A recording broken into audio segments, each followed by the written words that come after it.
الرحيم نحمده ونصلي على رسوله الكريم أما بعد فقد قال الله سبحانه وتعالى في القرآن المجيد والفرقان الحميد فأعوذ بالله من الشيطان الرجيم بسم الله الرحمن الرحيم إن الدين عند الله الإسلام صدق الله العظيم سبحان ربك رب العزة عما يصفون وسلام على المرسلين والحمد لله رب العالمين اللهم صل على سيدنا محمد وعلى آل سيدنا محمد وبارك وسلم. عزیزان گرامی قدر، واجب الاحترام بزرگوں اور میرے دینی اور ایمانی بھائیوں، السلام علیکم ورحمۃ اللہ وبرکاتہ. میرے عزیزوں اور بزرگوں، قرآن مجید کے تیسرے سپارے کی سورہ آل عمران کی آیت مبارکہ کا ایک حصہ میں نے تلاوت کیا، جس میں اللہ رب العزت ارشاد فرماتا ہے ان الدین عند اللہ الاسلام، کہ لوگوں اس بات کو بہت اچھے سے سمجھ لو کہ اللہ کے نزدیک دین صرف اسلام ہے. اللہ رب العزت نے اس کائنات میں انسان کو پیدا کیا اور پیدا کرنے کے بعد اس دنیا میں زندگی گزارنے کا ایک موقع دیا. اب انسان کو اس دنیا میں جتنے دن رہنے کی مہلت ملی ہے، ان دنوں کو انسان کو کس نظام پر، کس ترتیب پر، کن اصولوں پر گزارنا ہے، یہ پورا کہ پورا ایک نقشہ اللہ نے طے کر کے اور تیار کر کے دے دیا، جس کو ہم دین کہتے ہیں. اور یہی طریقہ، یہی نظام اللہ کے نزدیک مقبول ہے. اسی نظام کو اللہ رب العزت قبول بھی فرماتا ہے اور پسند بھی فرماتا ہے. بس چنانچہ انبیاء علیہ السلام اللہ کے دین کو لے کر، اس نظام کو لے کر اس دنیا میں آتے رہے اور لوگوں تک اللہ کا یہ نظام، اللہ کا یہ دین پہنچاتے رہے. اللہ تعالیٰ کو اس بات کا بھی علم تھا کہ انسانوں کے درمیان بگاڑ پیدا ہوگا، خرابیاں پیدا ہوں گی، ایسی غلط چیزیں، غلط رواج پیدا ہوں گے کہ جن پر انسان ٹکڑوں ٹکڑوں میں بٹ جائے گا اور خود ساختہ دین وجود میں آ جائیں گے. کوئی کہے گا میرا دین یہ ہے، کوئی کہے گا میرا دین یہ ہے، کوئی کہے گا میرا دین یہ ہے، کوئی کس نظام پر عمل کرے گا، کوئی کس نظام پر عمل کرے گا.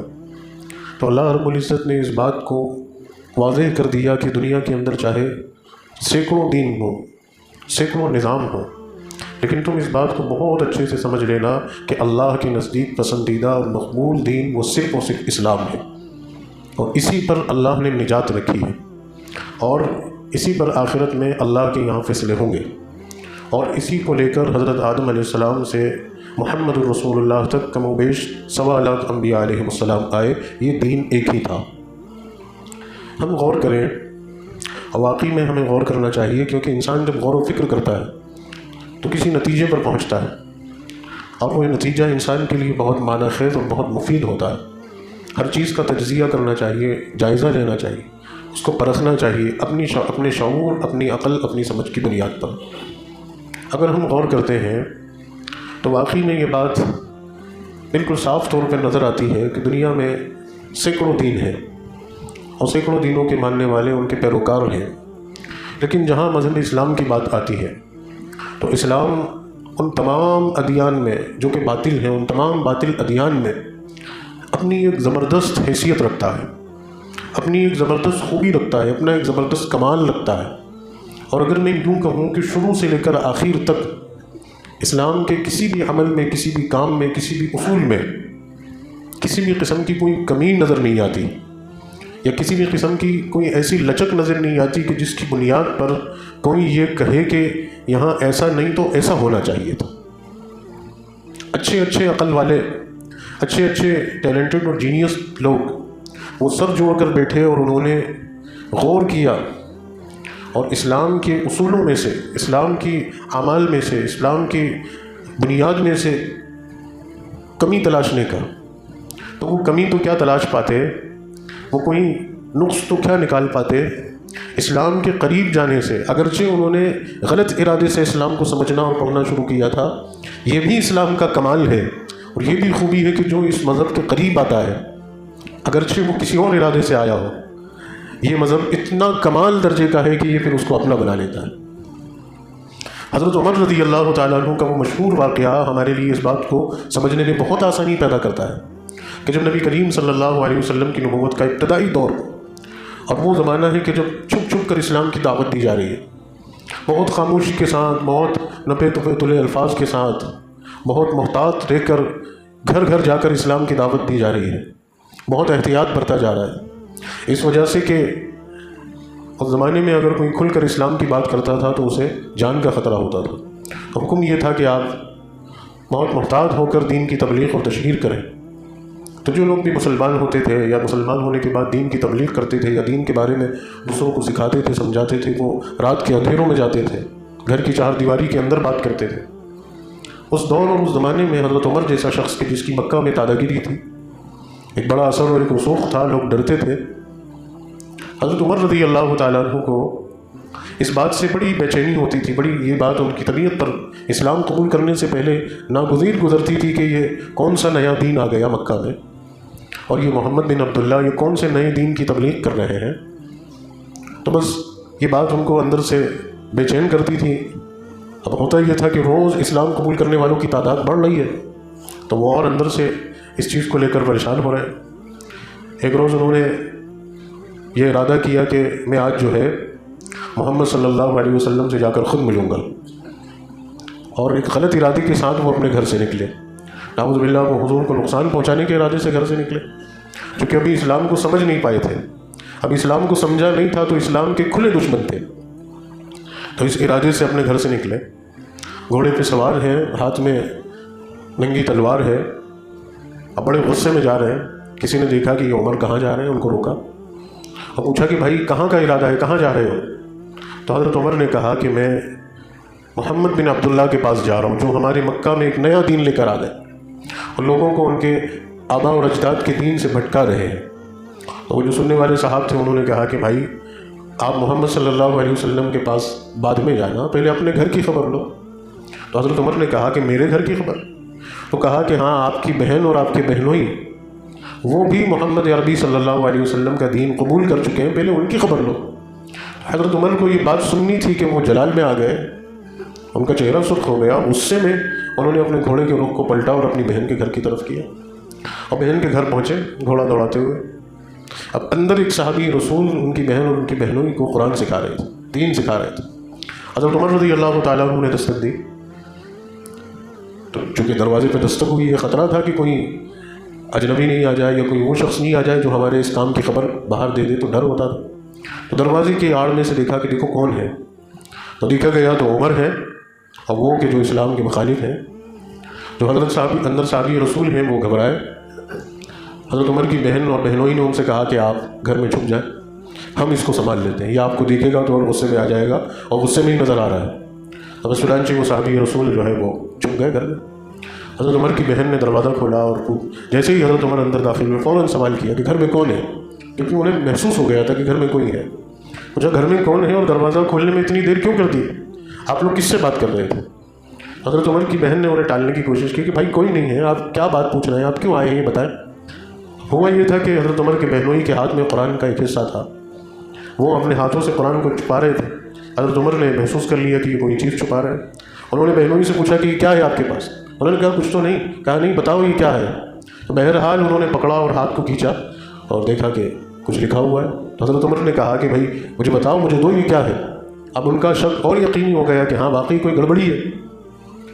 اب حضرت عمر ان سے جو ہے وہ چیز لینا چاہ رہے ہیں، وہ منع کر رہے ہیں۔ پھر بہن نے کہا کہ بھائی جان، اس بیچ ایک مکالمہ بھی ہے، تکرار بھی ہے، یا غصے بھری گفتگو بھی ہے، ایک دھکا مکی کا معاملہ بھی ہے کہ انہوں نے اس کو چھیننے میں، اس کو لینے میں دھکا لگایا، بہن کو دھکا لگا اور وہ گری، سر میں سے خون آیا۔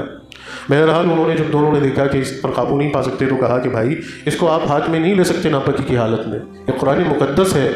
اچھا یہ وہی ہے نا جس کی تبلیغ محمد رسول اللہ کرتے ہیں؟ بولے ہاں یہ وہی ہے۔ اب مجھے بتاؤ، میں دیکھتا ہوں یہ کہا ہے۔ تو کہا کہ بھائی آپ نہیں لے سکتے اس کو پاک اور صاف لوگ اپنے ہاتھ میں لیتے ہیں اور ان کو چھونے کی اجازت ہے۔ حضرت عمر نے کہا اچھا اسی بات ہے، اگر تمہاری یہی بات ہے تو میں بتاؤ مجھے کیا کرنا ہے، میں پاکی اختیار کر لیتا ہوں۔ اب ان کی بات میں، ان کی گفتگو میں نرمی آئی۔ اب اس نرمی کو محسوس کر کے جو صحابی رسول وہاں موجود تھے، انہوں نے موقع پا کر وہ باہر آئے اور کہا کہ بھائی ٹھنڈے دماغ سے سوچو، یہ اللہ کا کلام ہے اور ہم بھی تمہارے ہی جیسے ہیں اور اسی مکہ کے رہنے والے ہیں۔ یہ جو پیارا دین اسلام ہے، اس سے پہلے ہمارا بھی دین وہی تھا جو تمہارا ہے، لیکن اسلام کو ہم نے سمجھا، اسلام کی خوبیوں کو ہم نے پہچانا اور اسلام ہم نے قبول کیا تو ہماری روح مطمئن ہے اور ہمیں یہ یقین ہے کہ یہی سچا دین ہے۔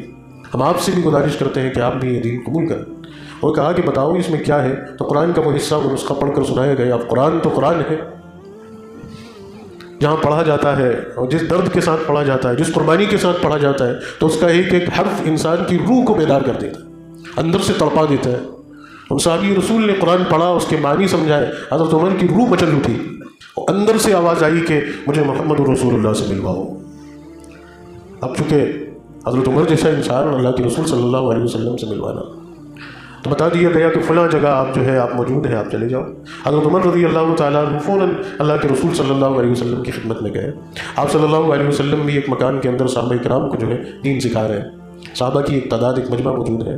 حضرت عمر نے دستک دی اور دروازے پر دیکھنے آئے ایک صاحب کہ کون ہے، اور انہوں نے دیکھا کہ عمر کھڑے ہیں، تو ہاتھ میں تلوار ہے۔ اللہ کے رسول صلی اللہ علیہ وسلم کو جا کر اطلاع دی کہ خطاب کا بیٹا عمر آیا ہے اور تلوار ہاتھ میں لیے ہوئے آیا ہے، ایسا لگتا ہے کہ کسی غلط ارادے سے آیا ہے۔ اللہ کے نبی صلی اللہ علیہ وسلم نے کہا کہ دروازہ کھول دو، اسے آنے دو۔ اگر اچھے ارادے سے آیا ہے تو اللہ اسے قبول کرے گا، اور غلط ارادے سے آیا ہے تو وہ ہمارا کچھ نہیں بگاڑ پائے گا۔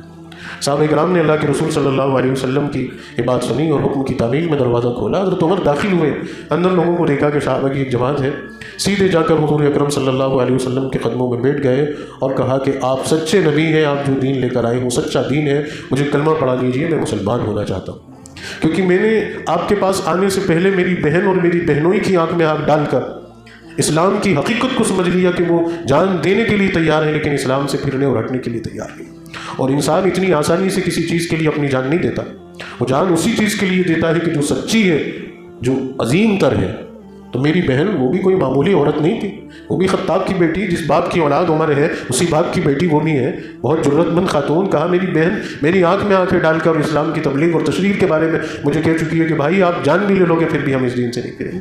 تو اسلام کی عظمت تو میرے دل میں وہیں سے اتر گئی، بس میں آپ کی صحبت میں آ کے دیکھنا چاہتا تھا، آپ سے قریب ہونا چاہتا تھا، تو میں نے وہ لطف پایا، وہ لذت پائی، وہ آپ کی ہیبت پائی، وہ آپ کی نظر کا کمال پایا کہ میں اب اسلام قبول بغیر رہ ہی نہیں سکتا۔ آئے غلط ارادے سے تھے، آئے غلط ارادے سے، لیکن یہ اسلام کا کمال ہے کہ اگر کوئی غلط ارادے سے بھی اسلام کے قریب آتا ہے تو اس مذہب کا کمال ہے کہ وہ اسے اپنا بنا لیتا ہے۔ سینکڑوں مثال دنیا میں ایسی ہیں کہ جن لوگوں نے اسلام کو بدنام کرنے کی غرض سے اسلام کو پڑھنا شروع کیا، اس کے اندر کمی نکالنے کی غرض سے اس کو سمجھنا شروع کیا، لیکن انجام یہ ہوا کہ وہی لوگ اسلام قبول کرنے والے بن گئے اور انہوں نے دل کی صداقت کے ساتھ کہا کہ یہی سچا مذہب ہے اور اس کے اندر ہی سچائی ہے۔ تو یہ کمال ہے اسلام کا، یہ خوبی ہے اسلام کی کہ جو اس کے قریب ہوتا ہے، جس بھی نیت اور ارادے سے ہوتا ہے، اس کا کمال اس کے دل میں ضرور اترتا ہے۔ تو میرے دوستوں، اللہ رب العزت نے اتنا عظیم دین ہمیں عطا فرمایا۔ اچھا، میں نے جو واقعہ ابھی آپ کو سنایا، اس میں ایک بہت اہم اور گہری بات جو اس عنوان سے تھوڑی سی الگ ہٹ کر ہے، لیکن اس کو میں مکمل کر دیتا ہوں۔ جب حضرت عمر نے کلمہ پڑھ لیا اور کلمہ پڑھنے کے بعد اللہ کے رسول صلی اللہ علیہ وسلم نے صحابہ کرام کے سامنے یہ بات کھولی کہ یہ آیا ہے، اس کو اللہ نے بھیجا ہے۔ اور حضور نے فرمایا میں نے کل اور کل سے پہلی راتوں میں اللہ سے دعا کی تھی۔ مکہ کے اندر دو لوگ، ایک تو ابو جہل اور ایک عمر بن خطاب، یہ بڑے رسوخدار پہلوان قسم کے دادا گیری کرنے والے لوگ، یہ دونوں تھے۔ حضور اکرم صلی اللہ علیہ وسلم نے فرمایا میں نے اللہ سے گزشتہ راتوں میں دعا کی کہ اللہ رب العزت اسلام کو تقویت بخش ان دو میں سے جو تجھے پسند ہو اس کے ذریعے سے، یا تو ابو جہل کے ذریعے سے یا عمر بن خطاب کے ذریعے سے، ان دونوں میں سے جو تجھے پسند آ جائے اس کے ذریعے سے اسلام کو تقویت بخش۔ تو اللہ تعالیٰ نے عمر کو چن لیا اور عمر کے حق میں یہ فیصلہ کر دیا کہ یہ مشرف بہ اسلام ہوں گے اور اسلام کو آگے بڑھانے میں بہت بڑے معاون بنیں گے۔ تو یہ بھیجا گیا ہے، اللہ نے اس کی تقدیر میں اسلام کو لکھ دی۔ تو یہ کمال ہے دین کا، اسلام کا، اور یہ دین اللہ کے فضل و احسان سے ہمیں اللہ کے کرم سے بغیر قربانی دیے مل گیا ہے۔ بال کے برابر بھی ہمیں قربانی نہیں دینی پڑی، بال کے برابر بھی قیمت چکانے کی ہمارے سامنے نوبت نہیں ہے۔ اللہ کا ایسا کرم اور احسان ہوا کہ ماں کی گود میں اللہ نے اسلام دی، آسانیوں کے ساتھ اسلام دے دی، لطف و عنایتوں کے ساتھ اسلام دے دیا۔ ہم اگر تاریخ کا جائزہ لیں اور تاریخ کے اوراق کو پلٹ کر دیکھیں تو سینکڑوں لوگ مذہب اسلام کے ایسے جی عالم ملیں گے جنہوں نے بڑی زبردست قربانیاں دی ہیں اس دین کے لیے، اور ان قربانیوں کے بعد انہیں دین نصیب ہوا ہے، ان قربانیوں کے بعد وہ اسلام پیرا ہوئے ہیں۔ میں صرف ایک مثال حضرت ایک صحابی رسول حضرت مصعب بن عمیر رضی اللہ تعالیٰ عنہ کی، جو مکہ کی سوسائٹی کے رائل کلاس اور رائل فیملی کے نوجوان، زبردست مالدار خاندان میں پیدا ہوئے اور شروع سے ناز و نعم اور بڑی مہنگی چیزیں، بڑے عالیشان مکان، بڑے مہنگے کپڑے پہنے، بڑی مہنگی خوشبوئیں استعمال کی۔ اور حضرت مصعب بن عمیر رضی اللہ تعالیٰ عنہ مکہ کے اندر وہ حیثیت رکھتے تھے کہ لوگ ان سے بات کرنے کو ترستے تھے، زبردست قسم کا گفتگو کرنے کا کمال اللہ نے دیا تھا، اور انتخاب سلیکشن ایسا بخشا تھا کہ جس چیز کو بھی سلیکٹ کرتے تھے وہ لوگوں کے لیے پسند کا ذریعہ بن جاتی تھی۔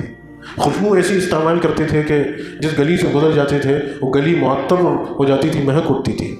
اس زمانے میں 200 درہم کا جوڑا پہنتے تھے، اور ایک دفعہ وہ زیب تن کرنے کے بعد دوبارہ اس کو کبھی اپنے جسم پہ نہیں ڈالتے تھے، اس کو غریبوں میں صدقہ کر دیتے۔ باہر ملک سے ان کے پہننے کے لیے کپڑا آتا تھا۔ یہ کہہ لیجیے کہ اس زمانے کے ماڈل کے نوجوان ان پہ فدا ہیں۔ ایسا نوجوان جب اسلام کی جھولی میں آیا، اسلام قبول کیا، تو سب سے پہلے جانتے ہیں کیا ہوا؟ یہ ناز و نعم ختم ہو گئے۔ ماں نے بلایا اور کہا کہ بیٹا تو نے کون سا دین قبول کر لیا؟ کہا اماں جی یہی تو سچا دین ہے۔ کہا نہیں بیٹا، یہ ہمارے باپ داداؤں کا دین نہیں ہے، تو اس دین کو چھوڑ دے۔ کہا نہیں اماں جی، میں ہرگز نہیں چھوڑ سکتا۔ کہا بیٹا اگر تو اپنے دین سے نہیں پھرے گا، اسلام نہیں چھوڑے گا، تو میں تجھے گھر سے نکال دوں گی۔ کہا اماں آپ نکال دیں، مجھے منظور ہے۔ کہا یہ تیرے سارے ناز نخرے سب ختم ہو جائیں گے۔ کہا مجھے یہ بھی منظور ہے۔ کہا یہ جو لباس تو نے پہنا ہے یہ بھی تیرے باپ کی دولت کا ہے، اور تو کہتا ہے کہ تیرا باپ بے دین تھا، تو اسی بے دین باپ کی دولت سے کپڑا تو نے پہنا ہے، کیا تو یہ بھی اتار کے جائے گا؟ تو کہا اماں یہ بھی اتار دوں گا، بس آپ سے گزارش ہے کہ میرا تن ڈھک جائے، ایسا اور اتنا معمولی جوڑا مجھے دے دو، میں سب کچھ دینے کے لیے تیار۔ اور اسی بے سر و سامانی میں اپنے محل جیسے عالیشان گھر کو، اپنے اثر و رسوخ رکھنے والے بڑے خاندان کو، بڑی مال و دولت اور جائیداد کو خیر آباد کہہ کے، الوداع کہہ کے، تنہا صرف ایک جسم کے اوپر ایک جوڑا ہے، جیب میں ایک روپیہ بھی نہیں ہے، سر کے اوپر چھت بھی نہیں ہے، نکل پڑے۔ وہ کہا کہ میں اسلام کو نہیں چھوڑ سکتا، دنیا کی دولت میرے آگے، اسلام کے آگے کوئی مانے۔ یہ قربانی دی صادق ہم سے، اور ہم نے تو، آپ نے تو کوئی قربانی نہیں دی۔ ہم تو، میں اللہ سے دعا کرتا ہوں، مانگتا ہوں اللہ سے کہ اللہ ہم اس لائق نہیں ہے کہ تو ہماری قربانی بھی نہیں ہم اس لائق۔ ان آسان صورتوں میں بھی، ان آسان گھڑیوں میں بھی، ان لذیذ نعمتوں کے باوجود بھی ہم اسلام کو نہیں سمجھ پائے، اسلام پر عمل نہیں کر پائے، تو آزمائشوں اور قربانیوں میں ہم کیا کر کے دکھا سکتے؟ تو اللہ خیر فرمائے ہمارے ساتھ۔ لیکن اس کا مطلب یہ نہیں ہے کہ ہم ہوش کے ناخن نہیں لیں، ہم سمجھیں نہیں، ہم غور و فکر اور تدبر نہیں کریں، ہم اسلام کو سمجھنے کی کوشش نہیں کریں، اسلام پر عمل کرنے کی کوشش نہیں کریں۔ اس کا مطلب ہرگز یہ نہیں ہوتا۔ یہ وقت ہمیں اس بات کی دعوت دے رہا ہے کہ ہمیں اسلام کو سمجھنا چاہیے، اسلام پر عمل کرنا چاہیے، اس کی گہرائیوں کو، اس کی حقانیت کو، اس کی روحانیت کو، اس کی بنیادوں کو سمجھنا چاہیے، اور عملی طور پر ہمیں مسلمان بننا چاہیے، عملی کاغذی طور پر مسلمان، کہ صرف کاغذ میں ہم لوگ مسلمان لکھے جاتے ہیں، اور دنیاوی کاغذات میں ہمارا نام اگرچہ مسلمانوں کی فہرست میں ہے، لیکن ہم غور کریں کہ کیا اللہ کے اصولوں میں ہم مسلمان شمار کیے جاتے ہیں؟ کہ ہم نے کبھی اس بات پر غور کیا کہ مسلمان کہتے کسے ہیں؟ کیونکہ میں مسلمان ہوں، مجھے سچا مسلمان بننا ہے، تو مسلمان کہتے کسے ہیں؟ جب تک ہم جانیں گے نہیں تب تک ہم بنیں گے کیسے؟ ایک بچہ گھر پہ بیٹھے ہوئے خواب دیکھتا رہے کہ میں ڈاکٹر بنوں گا، ڈاکٹر بنوں گا، ڈاکٹر بنوں گا، وہ کیا صرف یہ کہنے سے اور اپنے نام کے آگے ڈاکٹر لکھ لینے سے وہ ڈاکٹر بن جاتا ہے؟ بتائیے بن جاتا ہے؟ نہیں بنتا نا۔ اس کو پڑھنا پڑتا ہے، سیکھنا پڑتا ہے، قربانی دینی پڑتی ہے، مال بھی دینا پڑتا ہے، وقت بھی دینا پڑتا ہے، خواہشات کو بھی کچلنا پڑتا ہے، اپنے گھر بار کو بھی چھوڑنا پڑتا ہے، ہر چیز کو قربان کر کے 4-5 سال کی قربانی دینے کے بعد، اور اس میں بھی انتک محنت کرنے کے بعد، تب کہیں جا کر وہ ایک کامیاب ڈاکٹر بن پاتا ہے۔ تو مسلمان تو اتنی بڑی چیز ہے مسلمان ہونا، اس کو ہم بغیر سمجھے، بغیر جانے، بغیر سیکھے کیسے بن سکتے ہیں؟ ظاہر سی بات ہے نہیں بن سکتی۔ ابھی صرف ہم دعوے دار ہیں اسی بچے کی طرح کہ جو گھر پہ بیٹھے یہ سمجھتا اور یہ کہتا ہے کہ میں ڈاکٹر ہوں، بس رسمی طور پر رواجی طور پر رسمی طور پر ہم نے نماز سیکھ لی ہے، اور رسمی طور پر رمضان کے روزے آتے ہیں ہم وہ رکھ لیتے ہیں، اور رسمی طور پر حج کے دنوں میں اللہ توفیق دے دیتا ہے تو حج کا فارم ڈال کے حج کی رقم جمع کر کے ہم جو ہے سرزمین مکہ مکرمہ اور مدینہ منورہ چلے جاتے ہیں، اور رسمی طور پر وہاں کے ارکان ادا کر کے واپس آ جاتے ہیں۔ اس کی حقانیت، اس کی روحانیت سے ہم ناواقف ہیں، کوسوں دور ہیں۔ میں بہت یقین کے ساتھ، بہت اعتماد کے ساتھ اور بڑی ذمہ داری کے ساتھ یہ بات، جو رسمی طور والی بات کہہ رہا ہوں کہ ہم رسمی طور پر ہیں، صرف اس یقین کے ساتھ کہہ رہا ہوں کہ قرآن اسلام کو سمجھنے کے لیے، اسلام کو سیکھنے کے لیے، اسلام کو اپنانے سے پہلے اس کو دل و دماغ میں اتارنے کے لیے اللہ نے جو فارمیٹ بنایا ہے، جو فریمنگ اللہ نے کی ہے، جو سلیبس اللہ نے تیار کیا ہے، وہ ہے قرآن مجید، قرآن مقدس۔ جو اسلام کا سلیبس ہے، جو اسلام کو سمجھنے کے لیے، اس کی عظمتوں کو دل میں اتارنے کے لیے اللہ نے جو سلیبس بنایا ہے وہ قرآن ہے۔ قرآن کو پڑھے بغیر ہم اسلام نہیں سمجھ سکتے۔ اب غور کریں ہر شخص اس بات پر کہ ہم قرآن کو کتنا سمجھتے ہیں، قرآن کو کتنا سمجھتے ہیں ہم۔ کیا ہمیں قرآن ہمارے گھر میں آنے والے اخبار کی طرح سمجھ آتا ہے؟ آپ کے گھر میں نیوز پیپر آتا ہے، اخبار آتا ہے، آپ اس کو کھول کے بیٹھتے ہیں، اس کے ہر کالم کو پڑھتے ہیں، اس کی ہر خبر کو پڑھتے ہیں، وہ آپ کو سمجھ آتی ہے؟ کیا اس طریقے سے قرآن آپ کو سمجھ آتا ہے؟ بتائیں، آتا ہے؟ اس اخبار کو سمجھنے کے لیے، اس کو پڑھنے کے لیے پہلے پڑھنا لکھنا سیکھا، اسکول گئے، ہندی زبان کا ہے تو ہندی زبان سیکھی، اس کی ماترائیں سیکھیں، اس کے لاجک کو سیکھا، اس کے ایک ایک بندو کو سیکھا، اس کے ایک کالم کو سیکھا، ایک ایک اس کی حرکت کو سیکھا، پھر تب کہیں جا کر وہ جو کالا اکشر جو ہے وہ ہمیں سمجھ میں آیا۔ اور قرآن مقدس جو عربی زبان میں ہے، جو پوری دنیا میں زندہ اور جاوید زبان ہے، اور ہمارے حضرت فرماتے ہیں کہ دنیا میں موجود تمام زبانوں میں سب سے مالدار زبان ہے، اور جنت کی زبان ہے، آخرت کی زبان ہے۔ اس عظیم زبان میں اللہ نے قرآن مجید نازل فرمایا۔ کیا قرآن مجید ہمیں سمجھ آتا ہے؟ بغیر قرآن کو سمجھے، بغیر قرآن کو پڑھے ہم اسلام کو کیسے سمجھ سکتے ہیں؟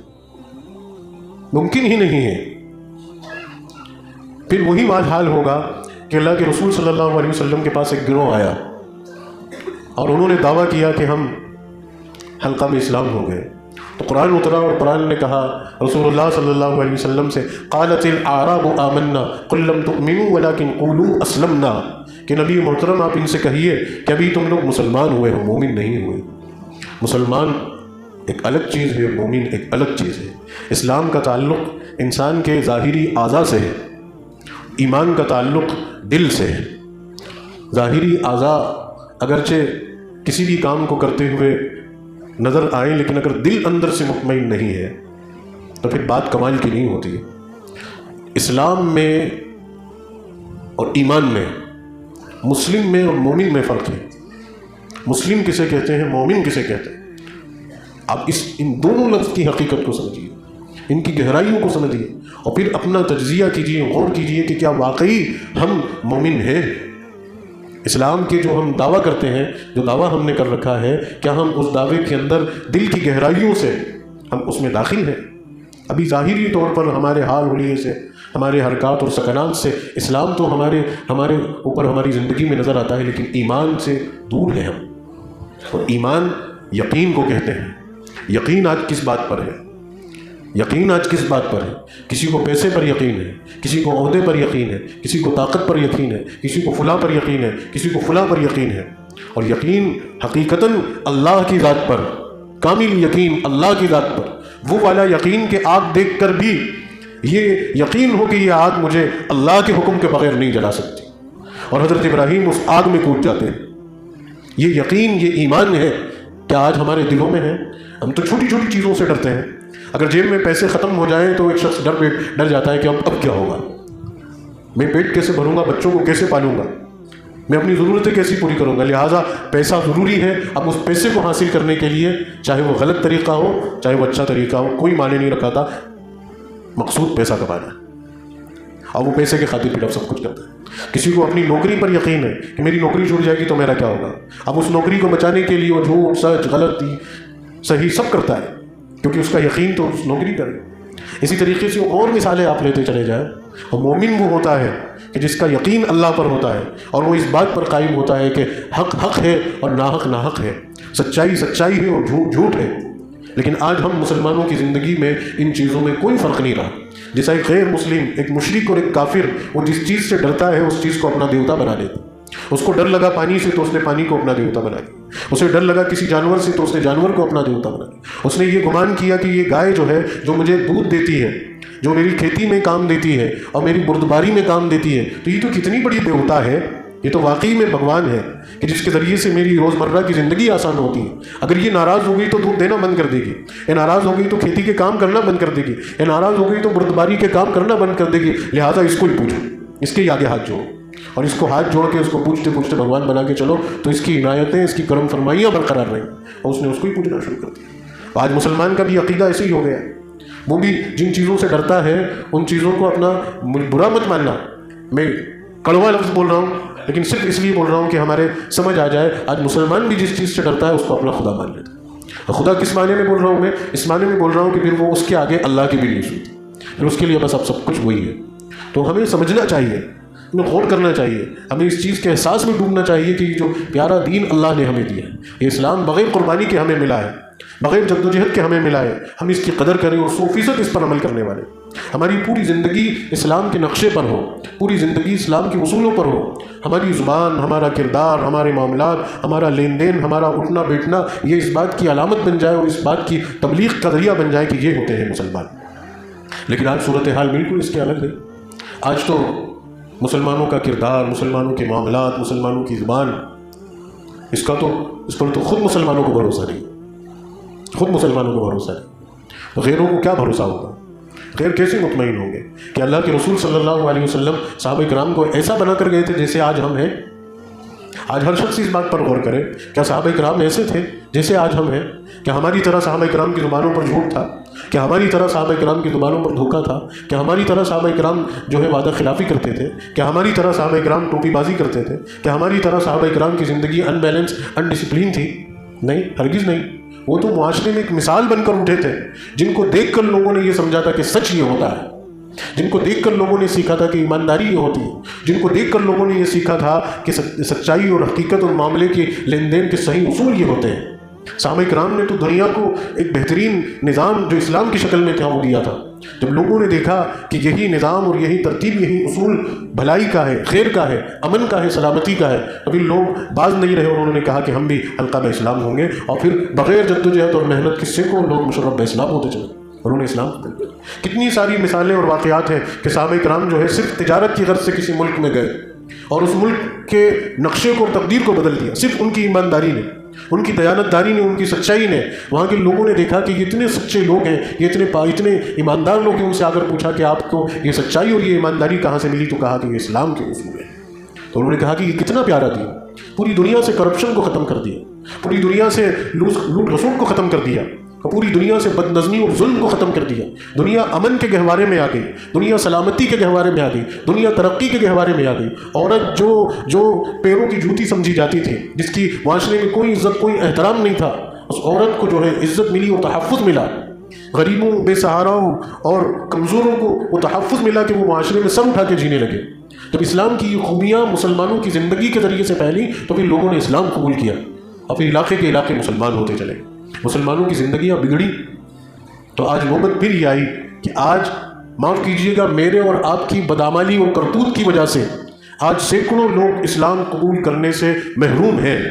ہم اور آپ کل قیامت میں اللہ کو اس سوال کا جواب نہیں دے پائیں گے، صرف ہماری اور آپ کی زندگیوں کی بنیاد پر کہ ہماری بدعمالیوں اور کرتوتوں کی وجہ سے آج سینکڑوں لوگ اسلام سے دور ہیں۔ لیکن اللہ کی حکمت دیکھیے، آج پھر پوری دنیا میں حالات کی بدولت پھر پوری دنیا بے قرار ہو چکی ہے، تڑپ رہی ہے انسانیت، بلبلا رہی ہے انسانیت، کوئی سر و پا نہیں ہے، کہیں کوئی ساز و سامان نہیں ہے، کہیں کوئی سہارا، کہیں کوئی نجات نہیں ہے۔ لوگ اندھیروں میں بھٹک رہے ہیں، لوگ تلاش رہے ہیں، ڈھونڈ رہے ہیں، پورے ملک ویران پڑے ہیں کہ کوئی آئے اور راستہ دکھائے۔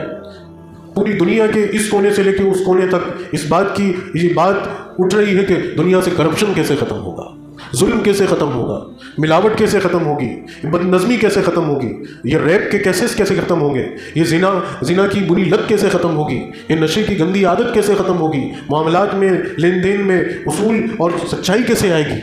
آج ہر اچھے انسان کی زبان پر یہ رونا ہے، یہ کہاں سے آئے گی؟ یہ اسلام کے ذریعے سے آئے گی، یہ ایمان کی برکت سے آئے گی، یہ قرآن کی تعلیم سے آئے گی۔ اور اس کے دعوے دار کون ہیں؟ اس کے دعوے دار کون ہیں؟ ظاہر سی بات ہے، ہم اپنے آپ کو مسلمان کہتے ہیں تو اس کے سب سے پہلے حقدار ہم ہیں، اس کے سب سے پہلے حقدار ہم ہیں کہ ہم اس چیز کے پابند اللہ کی طرف سے بنائے گئے، اور ہماری زندگی اور ہمارے کردار کے ذریعے سے یہ اسلام کی خوبی اور اسلام کا یہ کمال اس دنیا میں موجود سینکڑوں بے سہارا لوگوں کے لیے زندگی کا ایک بہترین ذریعہ۔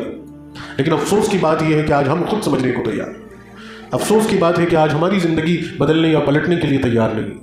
ہمیں سب سے پہلے اس بات پر غور اور تجزیہ کرنا پڑے گا کہ دین کو ہم سیکھیں، دین کو ہم سمجھیں، دین پر 100% عمل کرنے والے بنیں۔ اللہ تعالیٰ اس کام کی برکت سے یہ جو لوگ تڑپ رہے ہیں، یہ لوگ بلگ رہے ہیں، لوگ پریشان حال ہیں، کوئی کسی کا خیر خواہ اور کوئی کسی کا محسن نہیں ہے۔